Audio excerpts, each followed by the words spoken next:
Hello everybody, I hope you're okay and have managed all right the last couple of days. I have to say they've been a bit of a struggle, but I'm sure we're all going to have days like that over the coming weeks. I have got another little project for you, and I thought it might be fun to have a go at doing some weaving. And weaving sounds really grand, but actually it's not at all.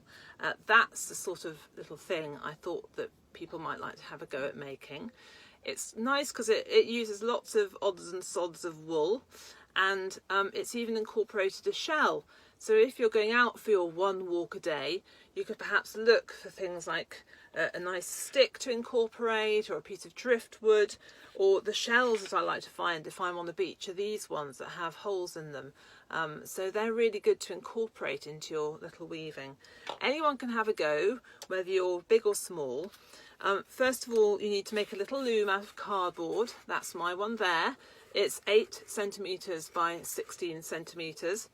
And all you do is measure out 6 notches along the top and the bottom and just clip them with some scissors.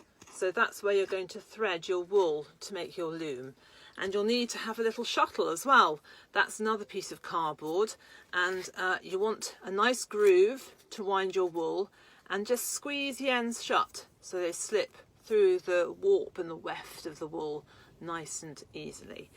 So to thread up your loom, you just get some wool and you want to sellotape it onto the back of your little loom, keep it in place, and then you're going to just thread up by going through all of the notches one after the other like that. It's a very calming thing to do, this weaving. I find it really therapeutic. When you get to the end, chop it off and then stick the back of the wool down, and that's how your little loom looks from the front. Load up your shuttle with a colour of wool, and then you're just going to start at one end, going over, under, over, under, over and under. And when you get to the next row, you do the opposite. So you're creating a nice sort of basket type effect as you go.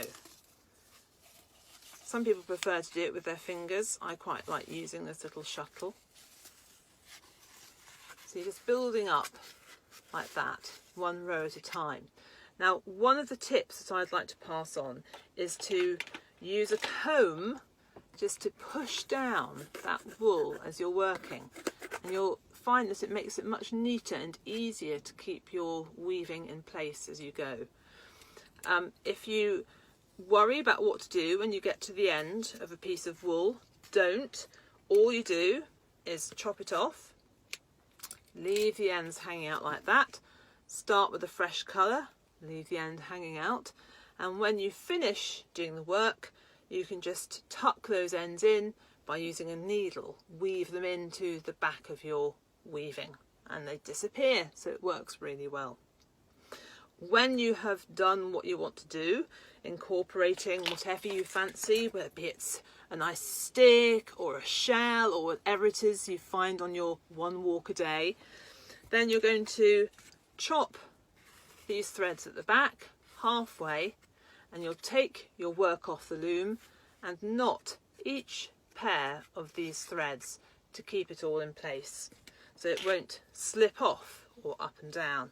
And then you can take one end and make it into a little hanger like that. It's really quite relaxing to do, and be it children or grown-ups, it's quite effective, and you could have a little display of these in your house, maybe even do a rainbow one, as we're all into rainbows at the moment. Anyway, do send me what you do. I love seeing your butterflies, and I can't wait to see what you do with weaving. All right, night night, take care.